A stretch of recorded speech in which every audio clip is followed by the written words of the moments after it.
Welcome to This Explainer. Today, we are unpacking a story of massive, and I mean literally massive, geopolitical scale. And the crazy part?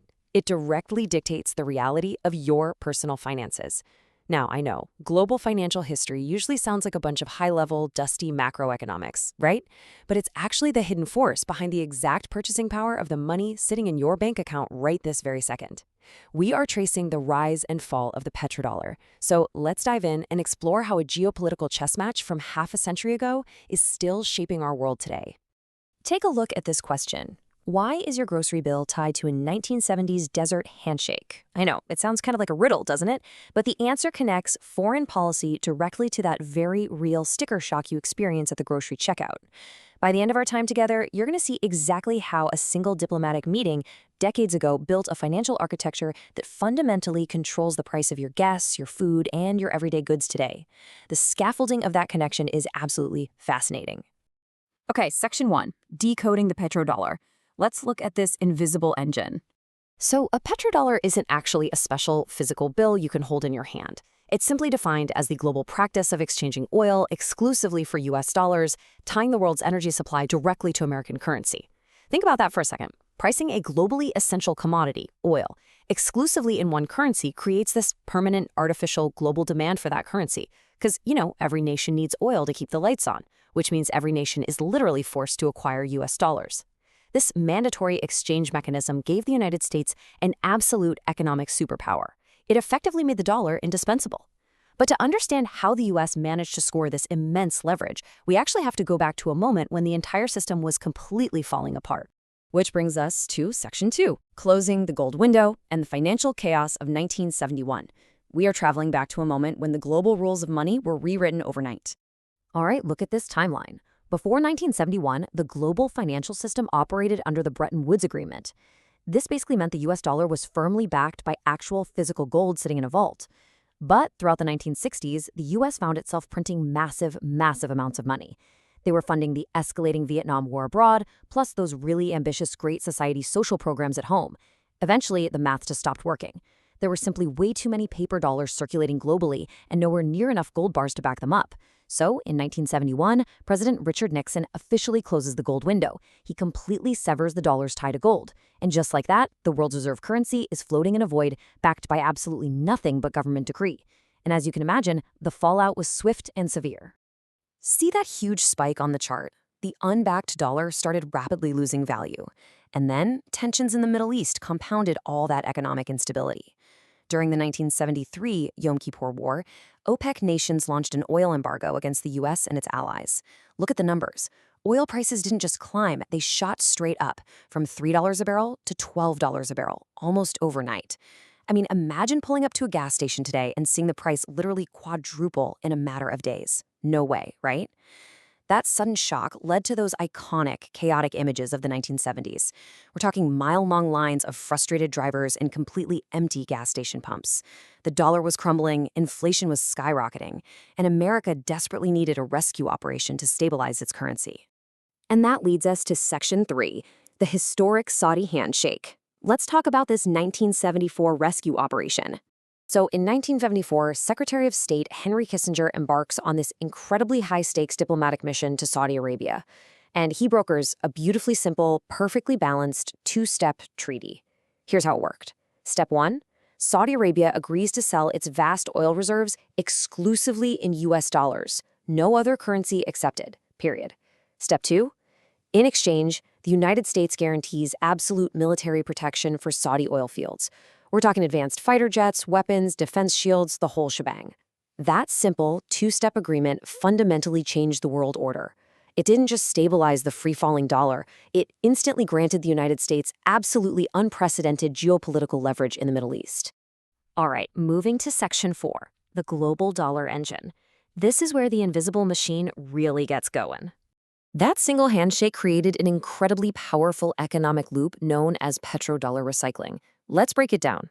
Step 1, every nation on Earth needs oil, which means they have to buy US dollars first. Step 2, Saudi Arabia and other OPEC nations suddenly find themselves collecting billions and billions of these dollars. But, holding massive cash reserves is risky, right? Inflation, instability. So Saudi Arabia needed a secure place to park that unprecedented wealth. Which brings us to step 3. They funneled those billions right back into the United States by purchasing U.S. Treasury bonds. And finally, step 4, the U.S. government takes that endless stream of returning foreign capital and uses it to fund massive domestic growth, build out infrastructure, and artificially suppress interest rates for American consumers. It's like a giant infinite loop. Dollars flowed out for energy and flowed right back in to build America. And just like that, the US dollar becomes the mandatory ticket for all global trade.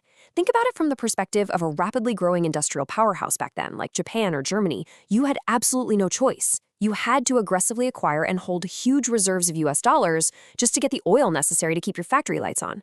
And because nations needed dollars for energy anyway, they logically just started holding their national savings in dollars too.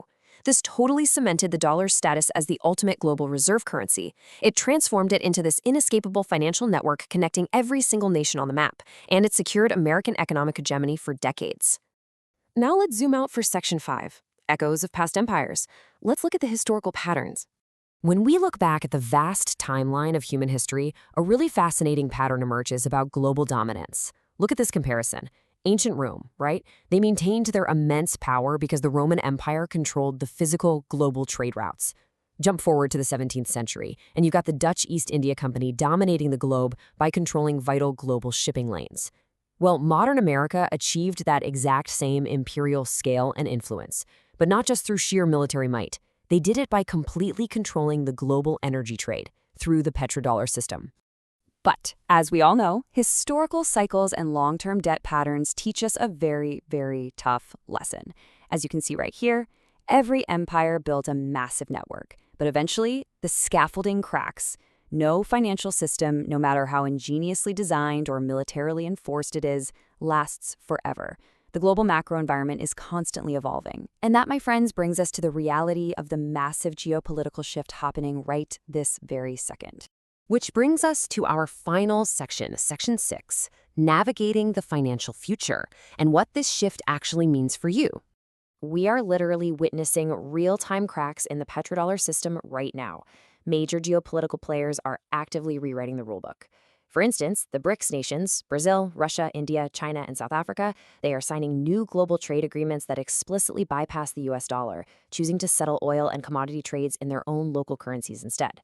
Simultaneously, we're seeing the explosive rise of digital alternative assets that are challenging traditional fiat dominance. On top of that, central banks in nations like China and Russia are aggressively hoarding physical gold at record paces.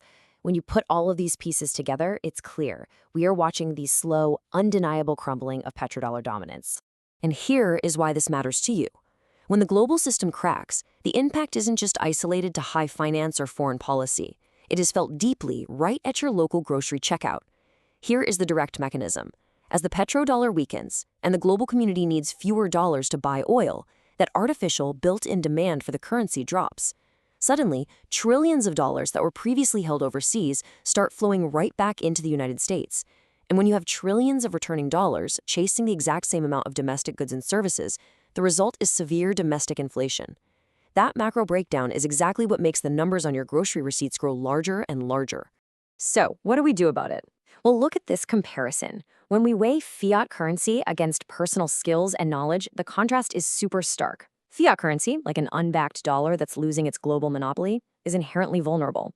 It's at the mercy of inflation and massive macroeconomic shifts totally beyond your control.